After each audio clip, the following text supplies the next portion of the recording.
అర్జెంట్గా 25 లక్షలు కావాలరా. Thank you.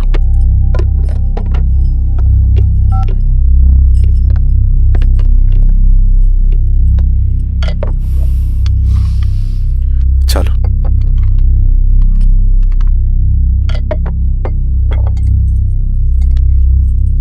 చాలు చాలు అని చెప్పాను కదా, అర్థం కాదే? ఏవండి ఏవండి, ఏమైంది స్వప్న? నేను గమనిస్తూనే ఉన్నాను, మీరు ప్రశాంతంగా లేరు. శిరీష, ఆయన బిజినెస్ చాలా ఇబ్బందిగా మారింది. బయట అప్పు తెచ్చి మరీ ఇన్వెస్ట్ చేశారు. వర్క్స్ అన్ని సగంలో ఆగిపోయాయి.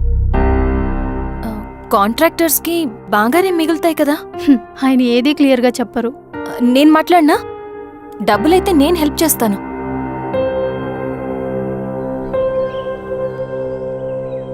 అన్నయ్య, చెప్పమ్మా. మీరు డబ్బు గురించి ఏదో ఇబ్బంది పడుతున్నారని అర్థమైంది. అవునమ్మా,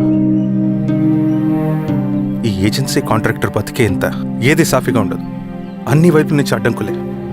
ప్రజల ప్రయోజనం కోసం బిల్డింగ్లు బ్రిడ్జ్లు కట్టాలి, అడ్డమైన వాళ్ళకి లంచం ఇచ్చుకోవాలి. ఇప్పుడు ఈ నక్సల్స్ ఒకళ్ళు తయారయ్యారు. నా బ్రతుక్కి పని పూర్తయ్యేదాకా ఫండ్స్ లిస్ట్ చేయరు, వీళ్ళేమో పని చేయనివ్వరు. ఏం చేయాలో అర్థం కావట్లేదు. నక్సల్సా? నక్సల్స్కి ఏంటి సంబంధం? అదే కదా సమస్య. బయట ప్రజల కోసం మేము ఉన్నామంటారు, లోపల ఎక్స్ట్రాక్షన్కి అలవాటు పడ్డారు. ఎవరు కరెక్ట్గా లేరమ్మా. ఎక్కడి వాళ్ళన్నయ్య? పినపాకం మండలం నక్సల్స్ 25 లక్షలు అడిగారు.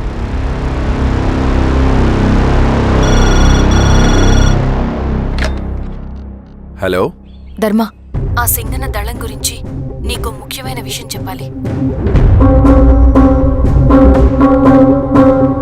సరే, ఓకే, బాయ్. నీతో పర్సనల్గా మాట్లాడాలి. బయటకెళ్ళు. చెప్పు. అన్నయ్య చనిపోయిన తర్వాత ఎలక్షన్స్ లో పోటీ చేసిన నన్ను సింగన్న దళం కిడ్నాప్ చేశారు. కానీ అక్కడ ఒక వ్యక్తిని చూశాను. ఆ వ్యక్తిని అన్నయ్య చనిపోయే ముందు తన దగ్గర డబ్బులు తీసుకోవడం గమనించాను. ఆ క్షణమే సింగన్న దళంపై నాకు అనుమానం వచ్చింది. I'll take care.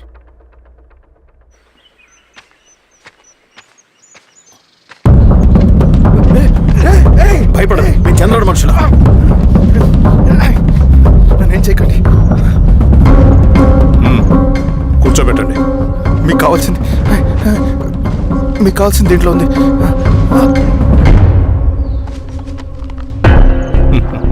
కాంట్రాక్టర్ డబ్బులు కదా, కొత్తగా ఉన్నాయి.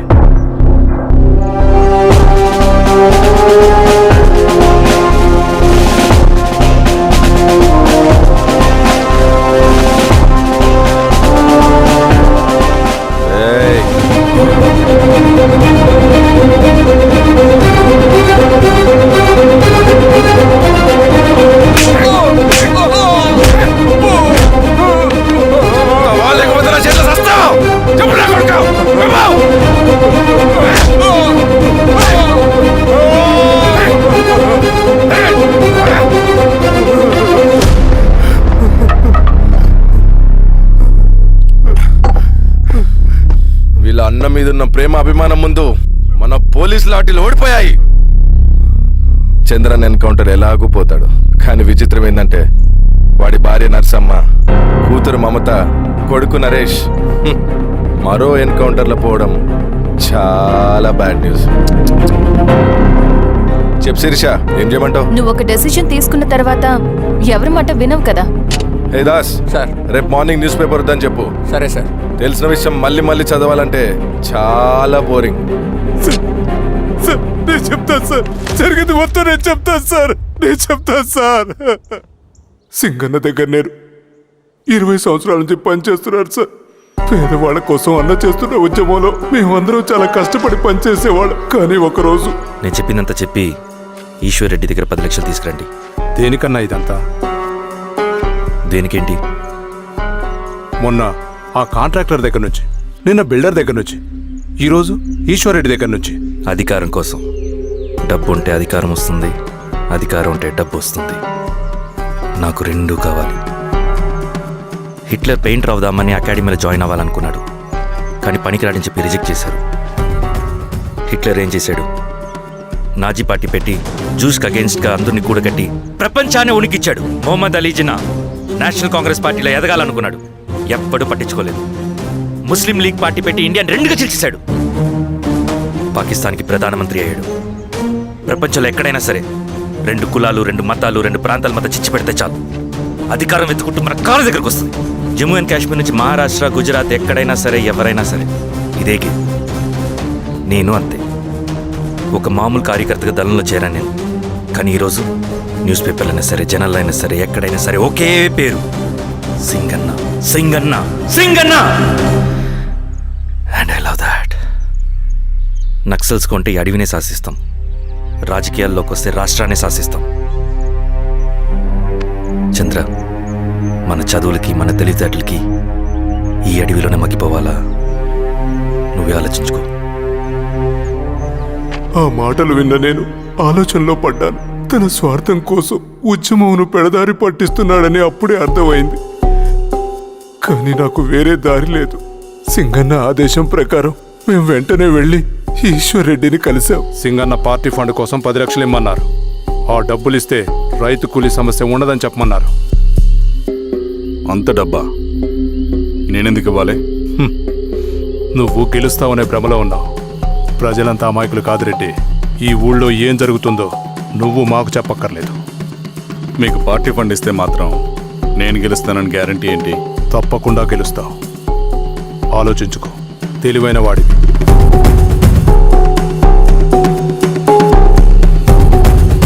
సరే.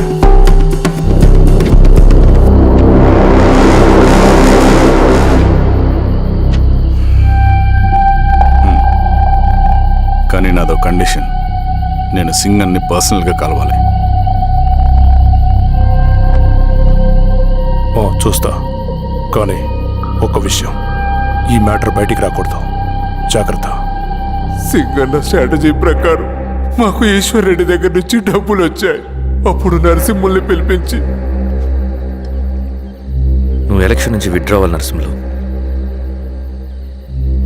విత్డ్రానా? 30 సంవత్సరాల తర్వాత వచ్చిన అవకాశం అన్నా ఇది. గెలిచే ఎన్నికల్లోంచి తప్పుకోమంటారేంటి? ఎందుకన్నా? నిన్ను ఈ ఎలక్షన్లో నిలబెట్టింది కమిటీయే, విత్డ్రా చేయమనేది కమిటీయే. సెంట్రల్ కమిటీ ఏం డిసైడ్ చేసినా అది మనం ఫాలో అవ్వాలి. మనకి వేరే ఆప్షన్ లేదు.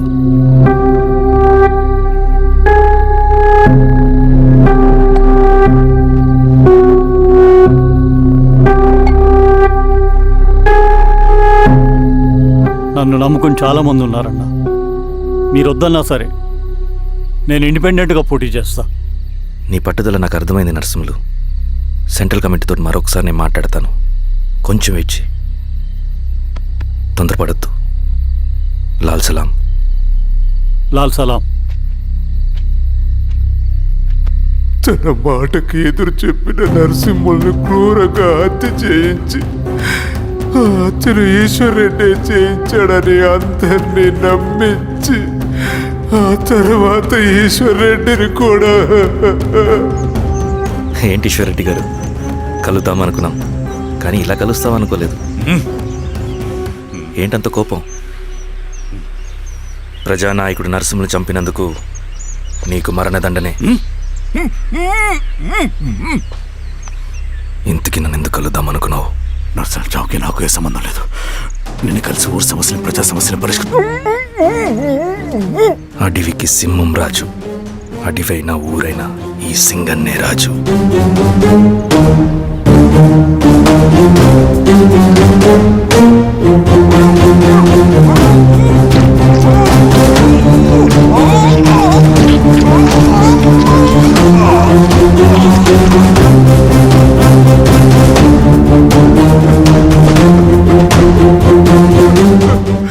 తప్పు చేశావు సార్. మొత్తం సింగన్నే చేశాడు. ఇంకా చెప్పాల్సింది ఏదైనా ఉందా? శిరీష ఆ రోజే చెప్పిందన్నా.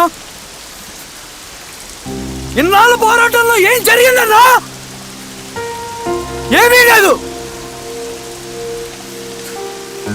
శిరీష వల్ల వాళ్ళ ఊర్లో రైతులకు భూములు వచ్చాయన్నా. నీ వల్ల చాగి అన్యాయంగా గొంతు కోసుకున్నాడన్నా. నరసింహులు, ఈశ్వర్రెడ్డి, ఇంకెందరో అమాయకులు నీ అధికార దాహం వల్ల బలైపోయారు.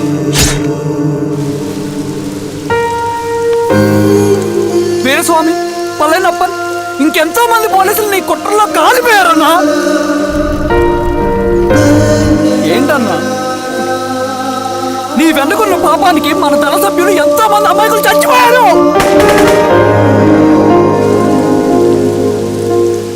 ఆ జనాలు అమాయకులన్నా. నువ్వు మాటలు చెప్పి రెచ్చగొడితే నువ్వేదో సమాజాన్ని ఉద్ధరిస్తావని నీ వెనుకున్నారు.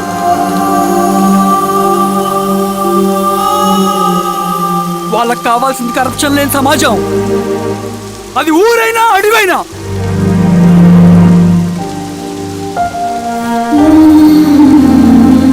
దేవతలాంటి అమ్మాయి అన్న బతికినంతకాలం అందరి జీవితాన్ని బాగు చేసిందన్న.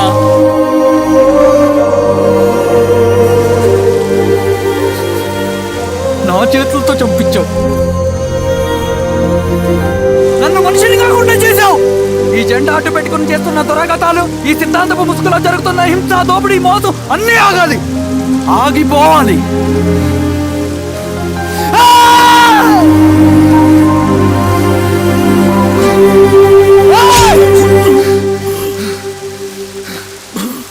నువ్వు చెప్పిన సమాజం స్థాపితం కావాలంటే